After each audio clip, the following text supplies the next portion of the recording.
नमस्कार दोस्तों, मैं प्रेम सिंह आज संकल्प क्लासेस बाड़मेर के YouTube प्लेटफॉर्म पर शिक्षा मनोविज्ञान से संबंधित महत्वपूर्ण प्रश्न जो आगामी भर्ती परीक्षाओं से संबंधित हैं लेकर के उपस्थित हूँ और इन प्रश्नों से संबंधित आप उत्तर देते रहें और उत्तर के साथ साथ में मैं व्याख्या भी करता रहूंगा।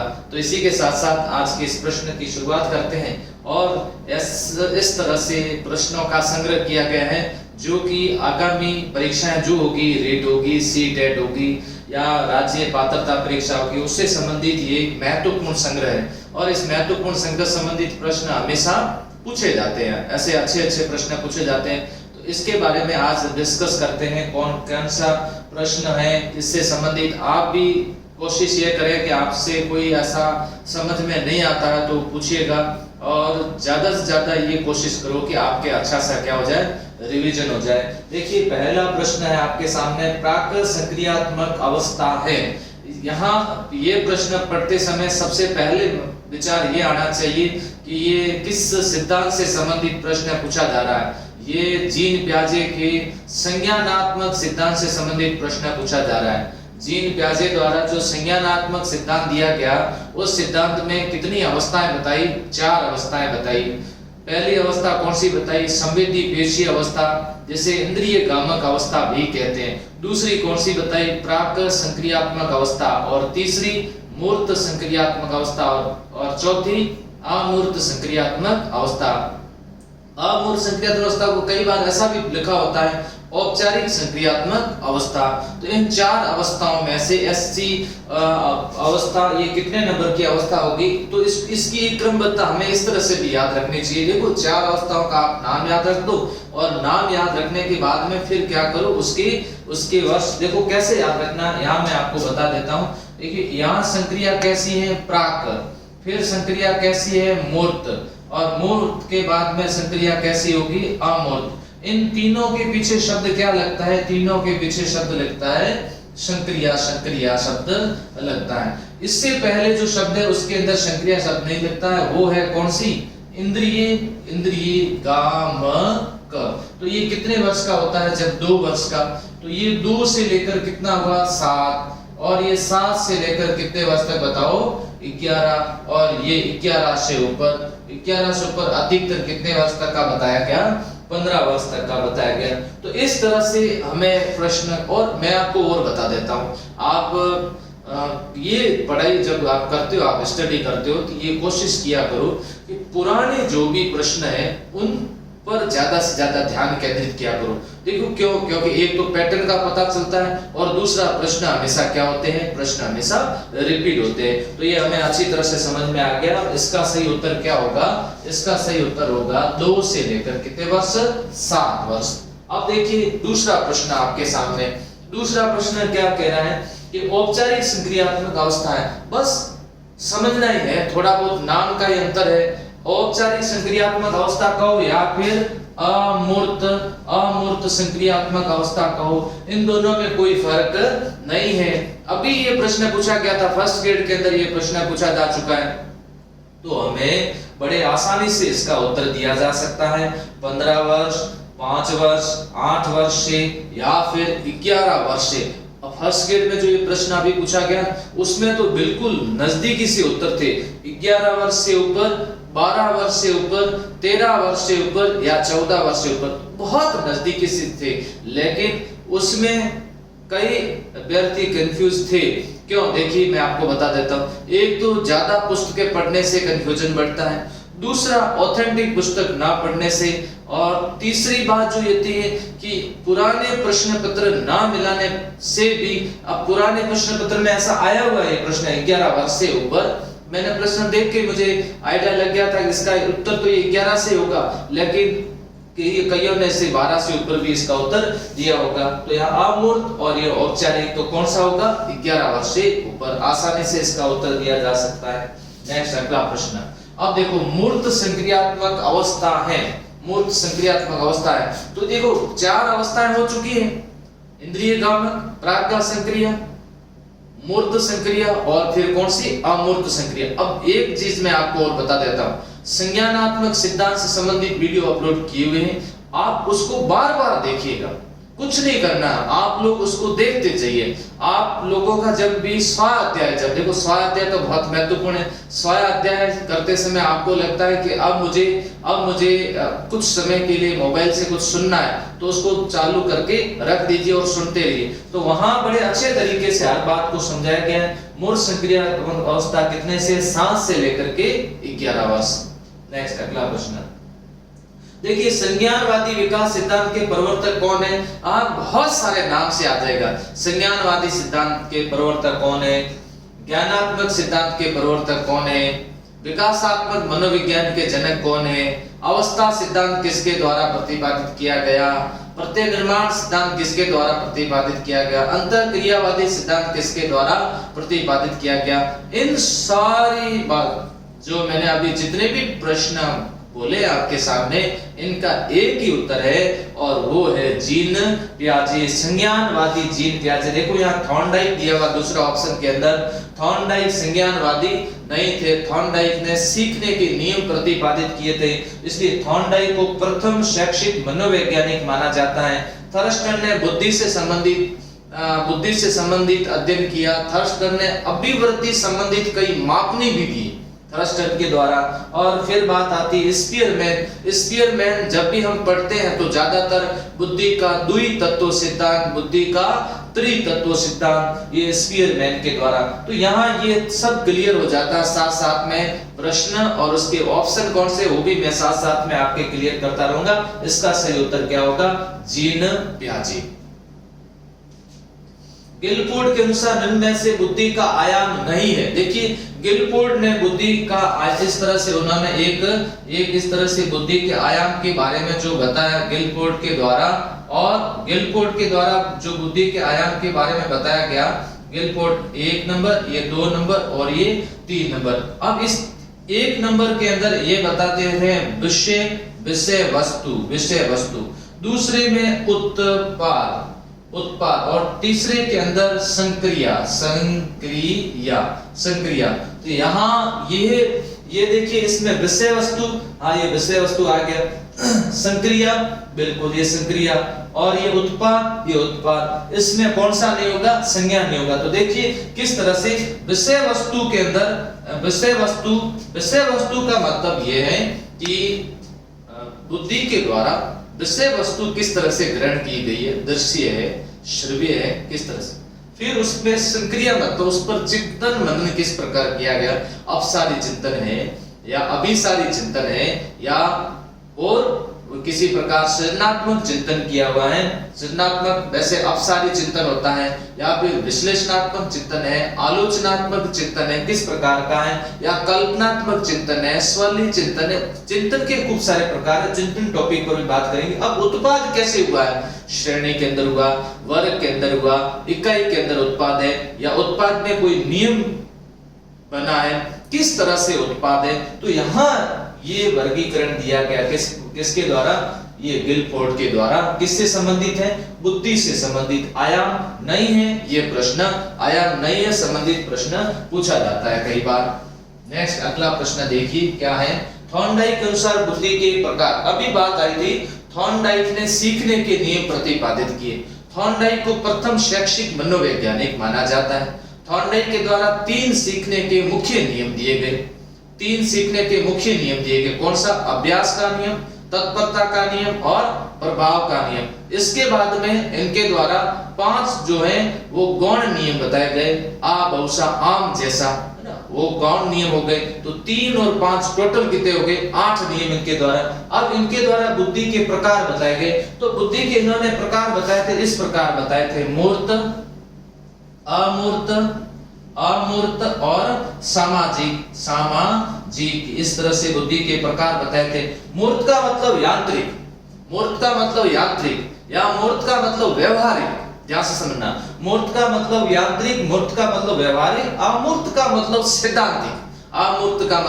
सैद्धांतिक, और फिर थी सामाजिक। तो इसका सही उत्तर क्या होगा? उपरोक्त सभी होगा। अब देखो इससे संबंधित ऐसे प्रश्न पूछाते हैं, किसमें कौन सी बुद्धि पाई जाती है? मूर्त बुद्धि किसमें पाई जाती है? अमूर्त बुद्धि किसमें?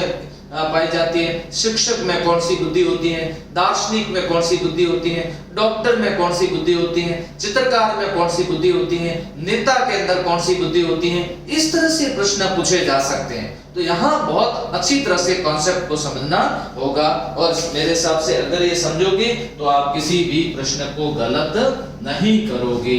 अब है आंतरिक अभिप्रेरणा का उदाहरण है।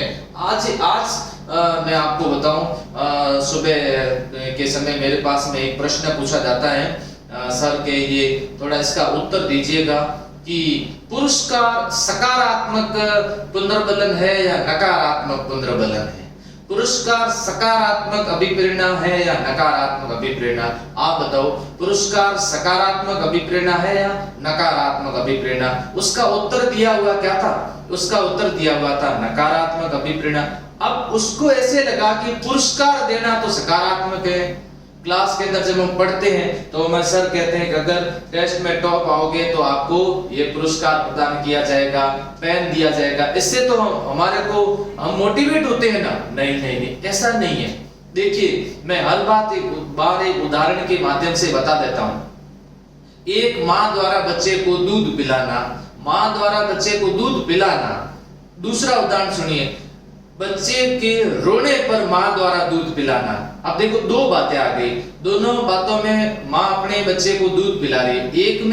एक में जो क्रिया हो रही है वो उस माँ के अपनी इच्छा से हो रही है, दूसरी में जो क्रिया हो रही है वो बच्चे की इच्छा से हो रही है। तो ऐसी स्थिति के अंदर जब व्यक्ति के अंदर आंतरिक भाव आ जाए, देखिए क्या कहा गया था कि घोड़े को पानी के पास लाया जा सकता है, लेकिन पानी पीना तो घोड़े पर निर्भर करता है।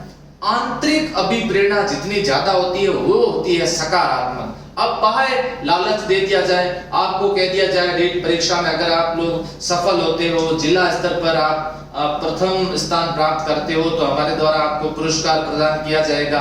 हाँ, ये अभिप्रेरणा तो है, ये अभिप्रेरणा था। इसमें क्या होता है? इसमें लालच हो जाता है। कई बार ऐसे होते हैं, पेरेंट्स कह देते हैं 12th क्लास के अंदर अगर बेटा तुम अच्छे परसेंटेज लाओगे तो आपको मोटरसाइकिल दिलाएंगे, स्कूटी दिलाएंगे, लेकिन किसी कारणवश नहीं दिला पाते हैं। आगे का जो वो परिणाम है वो परिणाम फिर सकारात्मक नहीं होता है। देखिए, यहाँ पर आंतरिक अभिप्रेरणा तब होती है जब उसकी कार्य में क्या होती है? रुचि होती है।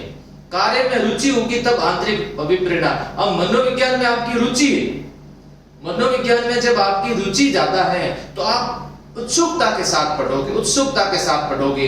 और मैं देखता हूँ कई विद्यार्थी ऐसे होते हैं जो 8 बजे क्लास शुरू होती है उससे पहले तैयार होते हैं। उनको बहुत उत्सुकता होती है कि आज कुछ नई चीजें हमारे को सीखने को मिलेगी। कार्य करने की अधिक क्षमता, कैपेसिटी, अधिक कार्य करना, सुबह से रात तक कार्य करना, ये नहीं है। देखिए, उसमें क्या होगा? उसके अंदर क्या होना चाहिए? रुचि होनी चाहिए, कार्य करने की इंटरेस्ट होना चाहिए। नेक्स्ट, अगला प्रश्न है, इनमें किसका कोई जैविक आधार नहीं है? देखिए, जैविक आधार नहीं है। जैविक आधार से तात्पर्य ये होता है जन्मजात। सीधा समझ लीजिएगा, जन्मजात। भूख, प्यास, नींद, काम, बहुत आसानी से इसको उत्तर दिए जा सकते हैं। फिर बात आती है संबंध जिसे कह सकते हैं। संबंध जिस जो क्या होते हैं? वो अर्जित होते हैं। हमारे सामाजिक संबंध क्या होते हैं? अर्जित होते हैं। भूख, प्यास, नींद, काम, ये इसका आधार क्या होता है? जैविक है। तो संबंधन का आधार क्या है? मनोवैज्ञानिक है। संबंधन का आधार क्या होगा? मनोवैज्ञानिक होगा। अगला प्रश्न देखिए, टर्मन के अनुसार 90 से 110 बुद्धि लब्धि के बालकों को हम किस श्रेणी में रखते हैं? 90 से 25 जड़ बुद्धि होती है। 50 तक हम कैसे बुद्धिमान रहते हैं? 50 तक वालों को हीन में, 70 तक कैसे हैं? 70 तक मंद बुद्धि है। और उसके बाद में 90 से 110 है तो उसकी बुद्धि कैसी होगी? उसकी बुद्धि सामान्य होगी। देखिए, विशिष्ट और अति विशिष्ट नहीं होगी, श्रेष्ठ और अति श्रेष्ठ नहीं होगी। अब 110 से 120 है तो श्रेष्ठ है, 120 से लेकर के 139 है तो अति श्रेष्ठ है, और 140 से ऊपर है तो वो कैसे हैं? प्रतिभाशाली है। यहाँ मंद बुद्धि है। मंद बुद्धि में देखिए कई बार तो ऑप्शन देख लेना, 70 से कम भी हो सकती है, 75 से कम भी हो सकती है। पिछड़ा बालक है तो 85 से कम होगी, 85 से कम होगी। तो इस तरह से हम किस प्रकार से उत्तर उत्तर दें, थोड़ा समझ लीजिए इसको। तो यहाँ इसका सही उत्तर क्या होगा? सामान्य। सामान्य इसका सही उत्तर होगा। अगला प्रश्न क्या है देखिए, मंद बुद्धि जो बालक होते हैं, मंद बुद्धि, वहां देखिए उसका सही उत्तर, वहां हमें समझना है बुद्धि लब्धि। तो मंद बुद्धि बालकों की जो बुद्धि लब्धि होती, अभी अपने बात है 70 से कम, 70 से अधिक, 100 से कम या 50 से कम। तो इसका सही उत्तर क्या होगा? 70 से कम बुद्धि लब्धि के बालक। फिर देखिए 70 से कम में सभी को ले लेते हैं, और 70 से कम में जो होते हैं उनको कैसा कहा गया? मंद बुद्धि। फिर मंद बुद्धि में किस प्रकार के? जड़ बुद्धि है, मूर्ख बुद्धि है, अल्प बुद्धि है, हीन बुद्धि है, क्षीण बुद्धि, ये सब उसी के भाग होगी। ये क्या होगी? उसी के प्रकार होंगे। नेक्स्ट अगला प्रश्न देखिए, आरटी कानून के अंतर्गत हर निजी विद्यालय कितने प्रतिशत गरीब बच्चों को प्रवेश देना अनिवार्य? आरटी के तहत इसके जितने भी धाराएं हैं उसको याद कर लीजिए। इससे संबंधित कौन कौन से प्रश्न पूछे जाते हैं? अभी तक तो ये प्रश्न पूछे गए, समय कितना दिया जाता है, शिक्षक अनुपात क्या होना चाहिए, ऐसे तो पूछे गए ना अभी तक आपके प्रश्न। तो यहाँ थोड़ा सा ध्यान देना। अब आजकल जो प्रश्न आ रहे हैं वो थोड़े से किस तरह से पूछे जाते हैं? थोड़ी धाराओं से संबंधित प्रश्न पूछे जा रहे हैं। तो उसको आप लोग अच्छे तरीके से क्या करो? याद करो। 25%, 20%, 15% या 30%। कितने प्रतिशत? 25%। अब 25% कौन सी क्लास के अंदर? मैं आपसे ऑप्शन दे देता हूँ, प्रथम में, द्वितीय में, तृतीय में या चतुर्थ क्लास में। कौन सी क्लास के अंदर ये 25% का प्रावधान किया गया है? ये आप उत्तर दीजिए। इसके बारे में भी आगे टॉपिक के ऊपर डिस्कस करेंगे। नेक्स्ट अगला प्रश्न, बाल मनोविज्ञान संबंधित है। देखिए बाल मनोविज्ञान, मनोविज्ञान एक बिग कॉन्सेप्ट है। मनोविज्ञान की अलग अलग शाखाएं हैं, जिसे हम बाल मनोविज्ञान कहते हैं, शैशव मनोविज्ञान कहेंगे, प्रौढ़ मनोविज्ञान, किशोर मनोविज्ञान, शिक्षा मनोविज्ञान, चिकित्सा मनोविज्ञान, औद्योगिक मनोविज्ञान, परा मनोविज्ञान, नैदानिक मनोविज्ञान, ये सब क्या है? इसकी शाखा है। इस शाखा में से एक शाखा है बाल मनोविज्ञान। वैसे जो ये जिस कोर्स की अपन सभी मिलकर के जो बात कर रहे हैं उसमें बाल मनोविज्ञान संबंधित प्रश्न ज्यादा पूछे जाते हैं। विकासात्मक, बालक की सामाजिक अंतःक्रिया, परिपक्वता, आनुवंशिकता का प्रभाव, उपयुक्त सभी। देखिए बाल मनोविज्ञान में केवल विकासात्मक अवस्था नहीं आती, बाल मनोविज्ञान बालक की सामाजिक अंतःक्रिया भी शामिल है, इसके अंदर परिपक्वता, आनुवंशिक प्रभाव भी शामिल है, और इसके अंदर उपयुक्त सभी है। तो बाल मनोविज्ञान किससे संबंधित होगा? बाल मनोविज्ञान उपयुक्त सभी से संबंधित होगा। नेक्स्ट अगला प्रश्न है, डिसलेक्सिया में बच्चों को परेशानी होती है। कई बार ये प्रश्न आ चुका है। डिसलेक्सिया बच्चों से संबंधित क्या कह सकते हैं? एक रोग कह सकते हैं। डिसलेक्सिया है, डिसकैलकुलिया है, डिसग्राफिया है, बहुत सारे ऐसे होंगे। ये इससे संबंधित प्रश्न पूछा जा सकता है। इसमें क्या होता है? बच्चे को किसमें प्रॉब्लम आती है? ज्यादातर पढ़ने और लिखने में प्रॉब्लम आती है। जैसे गणित में प्रॉब्लम आती है, डिसकैलकुलिया उसको उस प्रकार की प्रॉब्लम आती है। तो यहाँ पढ़ने और लिखने के अंदर उसको दिक्कत होती है, अक्षर उसको उल्टे दिखने लग जाते हैं। ये एक तरह की बीमारी है। ये इसका संबंध किससे? डिसलेक्सिया। अब प्रश्न अगला देखो, बाल अपराध का मनोवैज्ञानिक कारण क्या है? एक बालक है जो अपराध करने लग जाता है। अब उसके कारण का पता किया जाए तो उस सभी कारणों में से अधिकतर निष्कर्ष इसी एक कारण पर आता है, और वो क्या है? अवरुद्ध इच्छा। वो क्या होगा? अवरुद्ध इच्छा। बालक की कोई इच्छा है और वो अवरुद्ध हो रही है। देखिए जब बालक के बारे में पढ़ते हैं, शैशवावस्था के बारे में पढ़ते हैं, तो उसमें हम ये पढ़ते हैं कि शैशवावस्था में वो स्वार्थी होता है। शैशवावस्था के अंदर वो स्वार्थी होता है। बाल्यावस्था में भी जब हम बात करते हैं तो बाल्यावस्था में कोई इतना बड़ा सामाजिक नहीं होगा। बाल्यावस्था में वो इतना ऐसा नहीं होगा कि उसमें राष्ट्र भावना आ गई है और दूसरों के कल्याण के लिए वो कार्य करने लग गया है। नहीं, इस तरह से नहीं आएगी। वो अपनी इच्छाओं की पूर्ति चाहता है, और जब उसकी अपनी इच्छाओं की पूर्ति नहीं होती और अवरुद्ध हो जाती इच्छा, तो कई बार बाल अपराध किया जा सकता है। कल के आपने दिल्ली के अंदर 12 या 13, 14 साल के बच्चे हैं, उनको अभी पुलिस उनके ऊपर एक मुकदमा चल रहा है। आप वो पूरी स्टोरी पढ़िएगा। मैंने मनोवैज्ञानिक दृष्टिकोण से उसको पढ़ा है। वो देखिएगा, इस छोटी उम्र के बच्चे हैं, छोटी उम्र के बच्चे, बहुत सारी इच्छाएं होती हैं उन सबकी। बहुत सारी इच्छाएं, अब वो इच्छाएं अवरुद्ध हो जाती है, कई बार चोरी करने लग जाते हैं, कुछ गलत संगत में पड़ जाते हैं। ये सभी कारण कौन सी? अवरुद्ध इच्छाएं, अवरुद्ध इच्छाएं। नेक्स्ट अगला प्रश्न, मनोविज्ञान है, बहुत सरल प्रश्न है। मनोविज्ञान क्या है? आत्मा का विज्ञान है, मस्तिष्क का विज्ञान है, चेतना का है या व्यवहार का? हाँ, एक समय था जब वो आत्मा का था, एक समय आया जब वो मन मस्तिष्क का था, 17वीं 18वीं शताब्दी के अंदर। 19वीं शताब्दी आई तब वो किसका था? चेतना का था। लेकिन ये रूप रंग चेंज होते रहे, और जब रूप रंग चेंज होते रहे तो वर्तमान में कौन सा है? व्यवहार का मनोविज्ञान। किसका विज्ञान है? व्यवहार का विज्ञान है। कैसी अवस्था में है? शैशव अवस्था के अंदर है, शैशव अवस्था के अंदर है। नेक्स्ट अगला प्रश्न,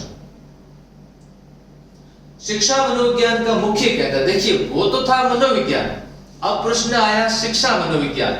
या कॉल सैनिक की एक परिभाषा मुझे बहुत अच्छी लगती है और मैं हर बार ये परिभाषा बोलता हूं। कॉल सैनिक ने क्या कहा कि मनोविज्ञान के, ध्यान सुनना, मनोविज्ञान के नियम एवं सिद्धांतों का शिक्षा के क्षेत्र में प्रयोगी शिक्षा मनोविज्ञान है। देखिए मनोविज्ञान के नियमों सिद्धांतों का किस क्षेत्र में प्रयोग करना? शिक्षा के क्षेत्र में प्रयोग करना। अब मनोविज्ञान के आने से शिक्षा एक प्रयोगात्मक रूप धारण कर लेती है। और मनोविज्ञान के आने पर, मनोविज्ञान के बारे में क्या कहा? मनोविज्ञान अध्यापकों की तैयारी की क्या है? आधारशिला है, आधारशिला है। मनोविज्ञान अध्यापकों की तैयारी की आधारशिला किसने कहा था? उत्तर देकर के बताओ। यहाँ जब ये आ जाता है, अब शिक्षा पद्धति बदल गई है। एक समय था जब शिक्षा पद्धति इस प्रकार की होती थी कि भय बिना प्रीत नहीं, भय बिना प्रीत नहीं। उस समय ऐसा भी कहा जाता था कि जोटी करे चम चम, विद्या आवे घम घम, इस तरह से पद्धतियां हुआ करती थी, गुरुकुल पद्धतियां इस तरह से हुआ करती थी। लेकिन अब वो सब पद्धतियां बदल चुकी हैं। अब शिक्षा का केंद्र बिंदु कौन है? शिक्षा का केंद्र बिंदु बालक है। तो ध्यान से समझ लीजिए, अब शिक्षा बालक के लिए, बालक शिक्षा के लिए नहीं है, शिक्षक बालक के लिए है, विद्यालय बालक के लिए, पाठ्यक्रम बालक के लिए, बालक नहीं है, किसी के लिए नहीं है। इसलिए सारी गतिविधियां किसके लिए होगी? बालक के लिए होगी। और ये प्रश्न अनेक बार पूछा जा चुका है। शिक्षा मनोविज्ञान सहायक है, किसमें सहायक है? स्वयं को समझने में। देखिए मनोविज्ञान नहीं, यहाँ ध्यान से समझ लेना। कई बार हम क्या करते हैं, प्रश्न को बड़ी तेज गति से पढ़ते हैं, स्पीड से पढ़ते हैं जल्दी उत्तर देने के लिए। यहाँ तो आप आराम से उत्तर दीजिए, उत्तर देने के बाद बात को समझ लीजिए आज क्या प्रश्न पूछा जा रहा है। देखिए थोड़ा सा लॉकडाउन के कारण स्टाफ वगैरह सब अपने अपने घर पर है, तो यहाँ पर थोड़ी सी ये दिक्कत भी आ रही है। तो यहाँ मुझे खुद को ये सब मेहनत करनी पड़ रही है। इस दरमियान थोड़ी सी कभी प्रश्न आगे पीछे, कभी टॉपिक से हटके भी प्रश्न आ सकते हैं। तो आप लोग तो कोशिश ये करो कि हमारा सुबह का 1 घंटे का जो समय है वो समय हमारा रिवीजन का होगा। और साथ साथ में मैं आपको बताऊं, हर बार टेस्ट नहीं लूंगा, मैं कुछ क्लासें भी लेके आता रहूंगा आपके सामने। शिक्षा मनोविज्ञान सहायक है स्वयं को समझने में, बालक को समझने में, मिश्रण विधियों के चयन में या संपूर्ण शैक्षिक प्रक्रिया में।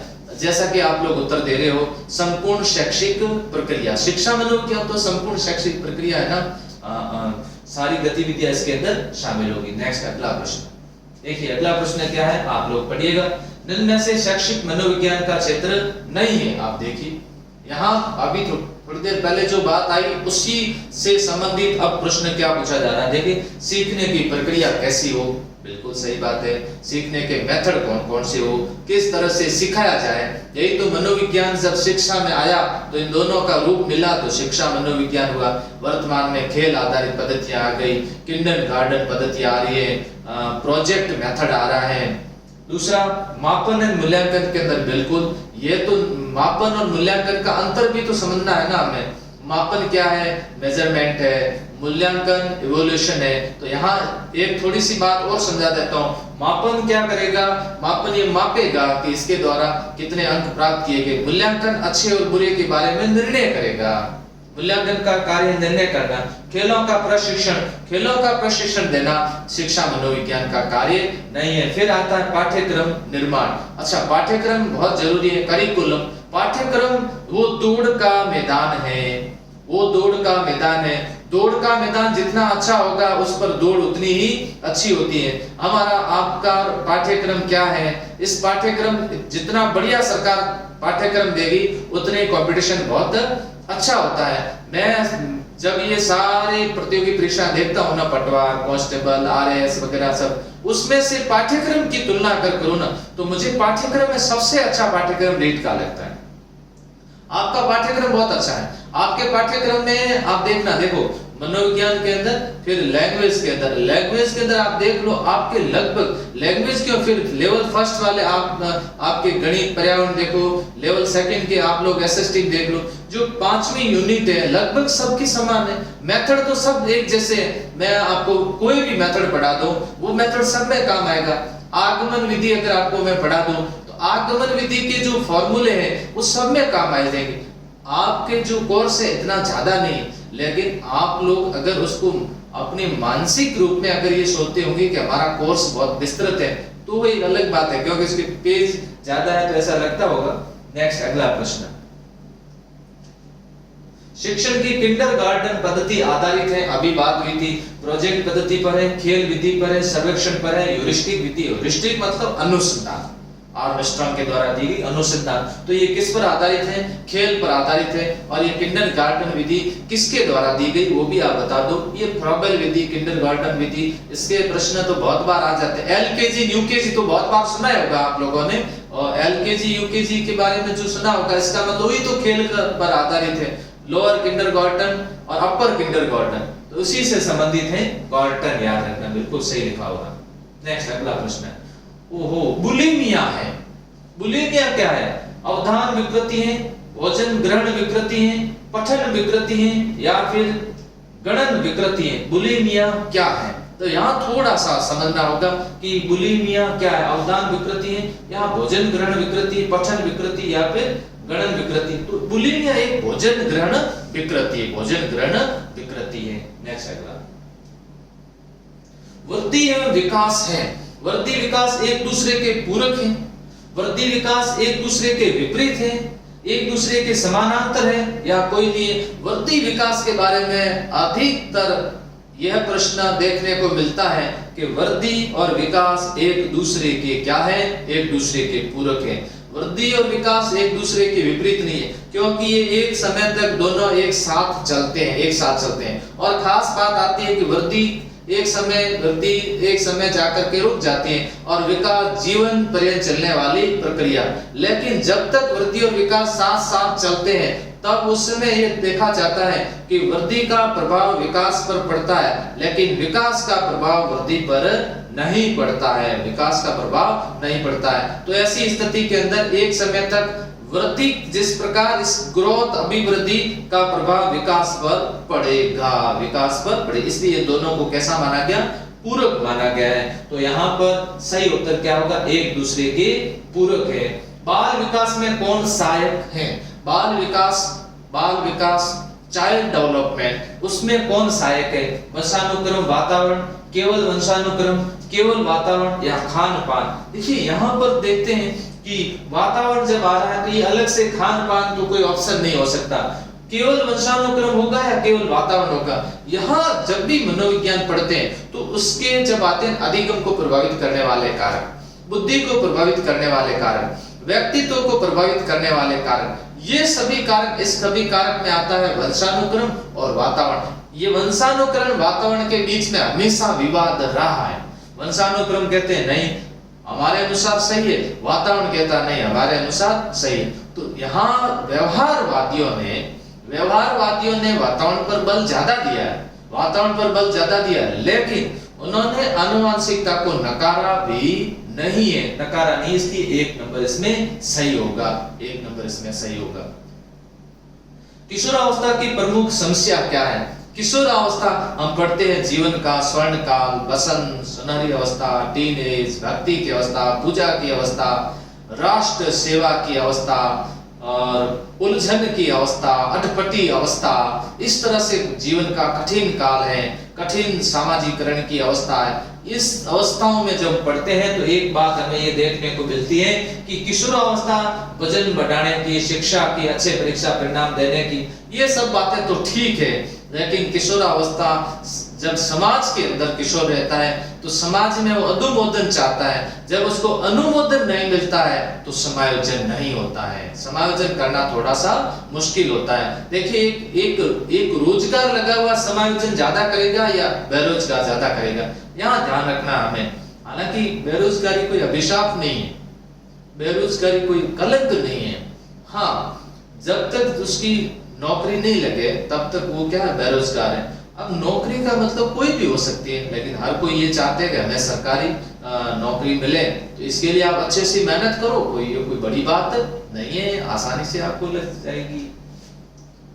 अकलाने का कारण है जीभ का उल्टा होना, जीभ का छोटा होना, शारीरिक और मनोवैज्ञानिक या मानसिक कारण है। देखिए इसमें जो ये जीभ का उल्टा छोटा, ये सारी बातें तो ठीक है, ये सब किस में आ जाएगी, शारीरिक में आ जाएगी। दूसरा मानसिक भी हकलाने का कारण बताया गया है। शुरुआत के अंदर उसको बोलने के लिए डराया गया हो या फिर उसको बोलने नहीं दिया गया हो, ऐसे बहुत सारे कारण रहे होते हैं। उस समय क्या होता है, उस समय वो जब सही तरह से नहीं बोल पाया, अब देखो इसकी जो थेरेपी आती है तो वो थेरेपी क्या है, उसको दर्पण के सामने खड़ा कर दिया जाता है और कहा जाता है कि आप स्पीड से बोलिए,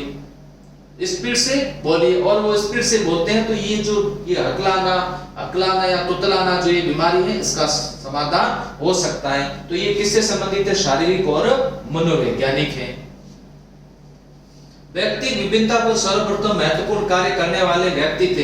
व्यक्ति विभिन्नता पर कार्य करने वाला व्यक्ति कौन था, इससे संबंधित जो प्रश्न है वो मैं आपको बता देता हूँ। स्टेनले हॉल किशोर मनोविज्ञान का जनक है, इसके द्वारा नहीं किया गया। अमेरिका के अंदर बाल विकास संबंधित आंदोलन चलाया था स्टेनले हॉल। तनाव, तूफान, संघर्ष, खेलवादाती, गिलफोर्ड बुद्धि से संबंधित त्रिआयामी सिद्धांत दिया था। जीन पियाजे संज्ञानात्मक सिद्धांत है। पीछे कौन रहे, फ्रांसिस गाल्टन। अब देखो आपके कॉन्सेप्ट क्लियर है, मेरे को फ्रांसिस गाल्टन के बारे में जानकारी नहीं थी, मेरा कॉन्सेप्ट क्लियर था, आसानी से उत्तर दे दिया। बाकी ऑप्शन को गलत कर दिया, इसको गलत कर दिया, इसको गलत करके हम उत्तर तक पहुंच सकते हैं। ऑब्जेक्टिव प्रश्न करने का एक ये तरीका होता है, यही तरीका। इनमें से कौन सा आनुवंशिकता से निर्धारित नहीं होता। अब देखिए आनुवंशिकता से निर्धारित कौन नहीं है, अभिक्षमता को जन्मजात माना गया है। अभिक्षमता, अभिवृत्ति, बुद्धि, व्यक्तित्व। यहाँ अभिवृत्ति जो है, देखिए ये है एप्टीट्यूड, ये है एटीट्यूड। यहाँ एटीट्यूड में थोड़ा फर्क आता है। अभिवृत्ति देखिए जैसे मनोवृत्ति भी कहते हैं, मनोवृत्ति अर्जित है, हम लोग मनोवृत्ति को अर्जित करते हैं। मनोवृत्ति सकारात्मक भी होती है और नकारात्मक भी होती है। कई बार बच्चे की मनोवृत्ति किसी विषय के प्रति, कई बार बच्चे की मनोवृत्ति किसी शिक्षक के प्रति, अब जब वो नकारात्मक हो जाए, वो शिक्षक भले कितना अच्छा पढ़ा दे लेकिन वो उनसे नहीं पढ़ेगी। यहाँ मनोवृत्ति सकारात्मक रखना बहुत जरूरी है। मैंने ऐसा कई बार देखा है, किसी पुस्तक के प्रति बच्चे की मनोवृत्ति क्या हो जाती है, नकारात्मक हो सकती है। तो यहाँ अभिक्षमता, बुद्धि और व्यक्तित्व, इस पर आनुवंशिकता का प्रभाव। अभिवृत्ति कैसी है, अभिवृत्ति अर्जित है। ज्ञात से अज्ञात की ओर सिद्धांत लागू होता है, या तो मैं आप सभी से निवेदन करना चाहूंगा कि इसको तो आप अच्छे तरीके से याद कर लीजिएगा। आगमन, निगमन, हालांकि टीचिंग के मेथड आएंगे, मेथड उसमें पढ़ा थोड़ी सी और कुछ व्यवस्था सुधार रहे, वो सुधर जाए। ज्ञात से अज्ञात की ओर ध्यान सके, आगमन, निगमन, प्रयोगात्मक या अध्यापन विधि। यहाँ आगमन, निगमन एक मेथड अगर आपको याद हो गया, आगमन मेथड अगर आपको याद हो गया, तो इसका सही उत्तर क्या होगा, ज्ञात से अज्ञात की ओर, सरल से कठिन की ओर, उदाहरण से किसकी ओर, नियम की ओर। उदाहरण से किसकी ओर, नियम की ओर है। तो यहाँ सही उत्तर इसका क्या होगा, आगमन विधि। 1 नंबर इसका सही उत्तर होगा।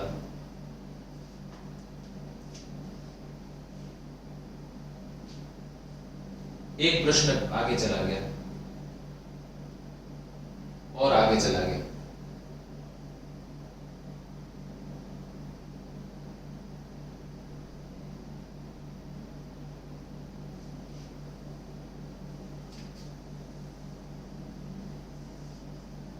प्रश्न बहुत आगे जा रहे हैं, पीछे ले आओ।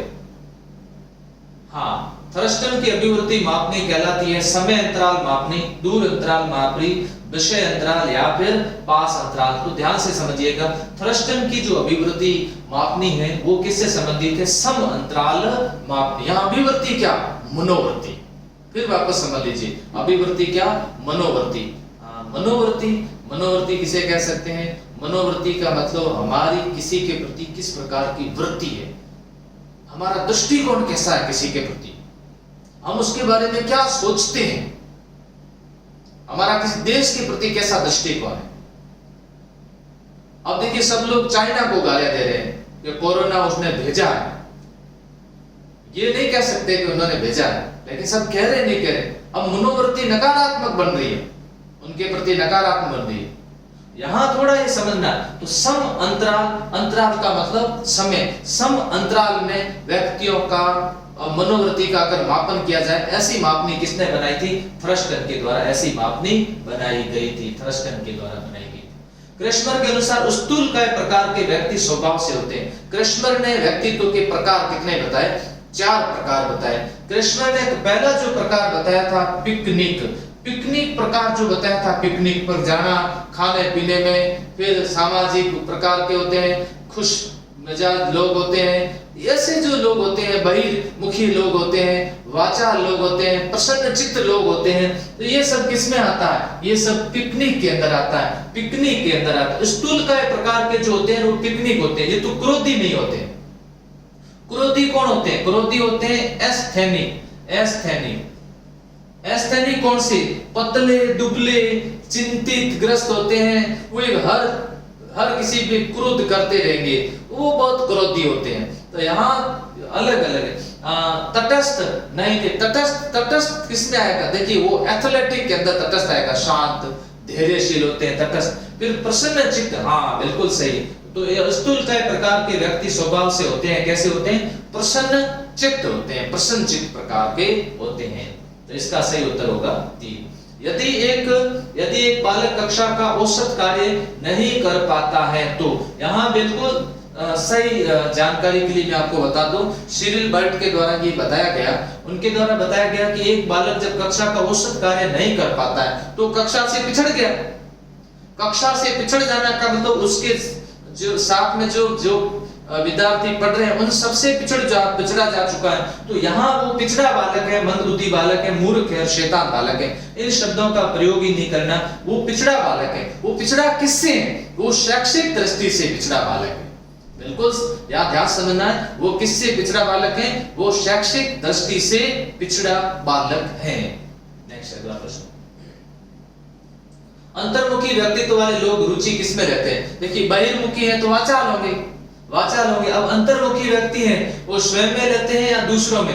दूसरों में लेंगे नहीं। अंतर्मुखी एकांत में रहने वाला होता है, अंतर्मुखी आदर्शवादी ज्यादा होता है, तो स्वयं में रुचि लेते हैं। दूसरों में, भगवान में, अंधविश्वास में, किसी में नहीं लेते।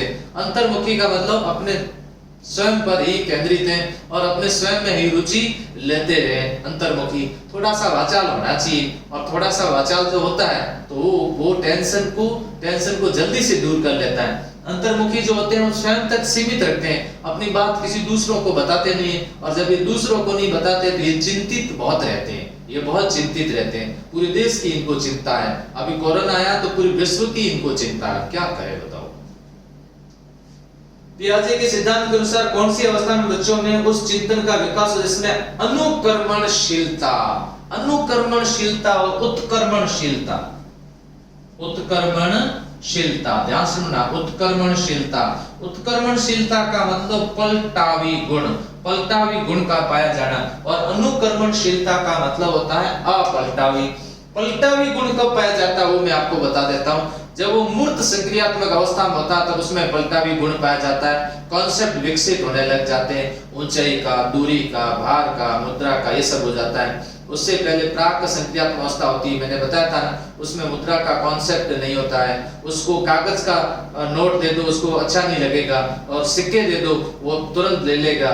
तो उसके लिए तो 5 रुपए का सिक्का 1000 2000 से ज्यादा महत्वपूर्ण है, क्योंकि अभी समझ नहीं है, कॉन्सेप्ट नहीं है। तो यहाँ पर प्राक संक्रियात्मक है, प्राक निष्क्रियात्मक में है। फिर है चयनात्मक अवस्था में है, भावनात्मक अवस्था। देखिए चयन करना ये मूर्त में आ जाएगा, भावनात्मक अवस्था ये तो बात की 11 के बाद की है। तो प्राक सक्रिय अवस्था, इसका सही क्या होगा? 1 नंबर होगा प्राक सक्रियात्मक अवस्था। नेक्स्ट अगला प्रश्न, फ्रायड ने ऊर्जा का वितरण, व्यक्तित्व विकास जिन स्तरों पर किया उनके नाम क्या है? फ्रायड ने देखिए अलग अलग बताए, 3 स्टेप बताए, इड, ईगो और super ego. Id, ego, super ego तीनों बताए, इदम, अहम और परम अहम। तो यहाँ पर सही उत्तर क्या होगा? यहाँ पर सही उत्तर होगा 1 नंबर इदम, अहम और परम अहम। इदम, अहम और परम अहम। निम्नलिखित में से कौन से विशिष्ट बालकों की श्रेणी में नहीं आते? देखिए विशिष्ट बालकों की, विशिष्ट बालक ये टॉपिक है, अच्छे से पढ़ेंगे इसको। पिछड़े बालक, विकलांग बालक, मंदबुद्धि बालक, ये सब विशिष्ट है, ये सब विशिष्ट है। लेकिन कोई बालक लंबा है तो ये विशिष्ट बालक की श्रेणी के अंदर नहीं आता। इस तरह से बालक विशिष्ट बालक की श्रेणी में नहीं आते हैं। नेक्स्ट अगला प्रश्न देखिए, अगला प्रश्न क्या? निम्न में से व्यवहारवादी नहीं है। जेबी वॉटसन तो व्यवहारवाद के जनक है, व्यवहारवाद के जनक है। इवान पेट्रोविच पावलोव व्यवहारवादी है। बीएफ स्किनर व्यवहारवादी है। इवान पेट्रोविच पावलोव के द्वारा अनुबंधन का सिद्धांत दिया गया, स्किनर के द्वारा क्रिया प्रसूत अनुबंधन का सिद्धांत दिया गया। फिर बात आती है सिगमंड फ्रायड मनोविश्लेषणवादी है। सिगमंड फ्रायड कौन है? मनोविश्लेषणवादी है। किसे किशोर मनोविज्ञान के पिता के नाम से जाना जाता है? किशोर शब्द जब कभी भी आता है तो ध्यान से समझना, हमें अच्छी तरह समझना है। और वो स्टैनले और स्टैनले हॉल ने किशोर संबंधित परिभाषाएं दी, किशोर संबंधित महत्वपूर्ण अध्ययन भी है और इनकी कई अच्छी परिभाषाएं जो परीक्षाओं की दृष्टि से महत्वपूर्ण है और पूछी जा चुकी है। बाल मनोविज्ञान कौन सा सिद्धांत प्रारंभ के 4-5 वर्षों के अनुभव पर आधारित है? ये देखो यहाँ ध्यान से समझना, मनोविश्लेषणात्मक, व्यवहारात्मक, क्रांतिक अवस्था समूह या संज्ञानात्मक। संज्ञानात्मक केवल 4-5 वर्षों पर आधारित नहीं है, संज्ञानात्मक 15 वर्षों पर आधारित है, ये गलत नहीं होगा। क्रांतिक अवस्था समूह कौन सी है? क्रांतिक अवस्था समूह किशोरावस्था है। फिर आती व्यवहारात्मक, व्यवहारात्मक नहीं है, व्यवहारात्मक तो सभी में आता है। फिर बात आती है मनोविश्लेषणात्मक, बिल्कुल सही है मनोविश्लेषणात्मक, क्योंकि सिगमंड फ्रायड ने जो अध्ययन किया, देखिए शैशवावस्था के अंदर भी सिगमंड फ्रायड का बहुत महत्वपूर्ण अध्ययन रहा है। तो उन्होंने 4-5 वर्षों के अनुभव पर आधारित बताया है और वो है 1 नंबर सही। अभिप्रेरणा का मांग सिद्धांत किसने दिया? अभिप्रेरणा का मांग सिद्धांत किसके द्वारा प्रतिपादित किया गया? मास्लो ने वैसे अभिप्रेरक के 2 प्रकार भी बताए थे, अभिप्रेरक के 2 प्रकार बताए थे, या फिर एडलर या फिर तिचनर या वॉटसन। तो अभिप्रेरणा का जो मांग सिद्धांत है वो किसके द्वारा प्रतिपादित किया गया? अब्राहम मास्लो के द्वारा अभिप्रेरणा का मांग सिद्धांत प्रतिपादित किया गया, मास्लो के द्वारा किया गया। अब मुझे मैं आपको ये बताना चाहता हूँ कि अगली जो लाइव सेशन 8 से 9 बजे तक रहता है, उस समय जब ये पूरा हो जाता है उसके बाद मैं छोड़ देता हूँ। तो उस समय आगे कल के जो लाइव सेशन के अंदर अब जो कुछ विकास के जो सिद्धांत बाकी है, जैसे संप्रत्यात्मक विकास और भी जो बाकी मैं एक बार चेक कर लूंगा, उससे संबंधित टॉपिक आपके सामने लेकर के आऊंगा। और दूसरी बात, कल से हो सकता है, कल से अभी तक जितनी भी परीक्षाएं हुई है उन सब के पेपर सॉल्व करवाऊंगा, उन सभी के पेपर करवाऊंगा। तो आपको ऐसा लगेगा कि हाँ पिछले, और उसके आधार पर मैं विश्लेषण भी करता रहूंगा कि आगे भविष्य में इस तरह की संभावना रहेगी। वो बहुत महत्वपूर्ण सेशन, लाइव सेशन आपके लिए रहेंगे। चलिए अब मुझे अनुमति दीजिए।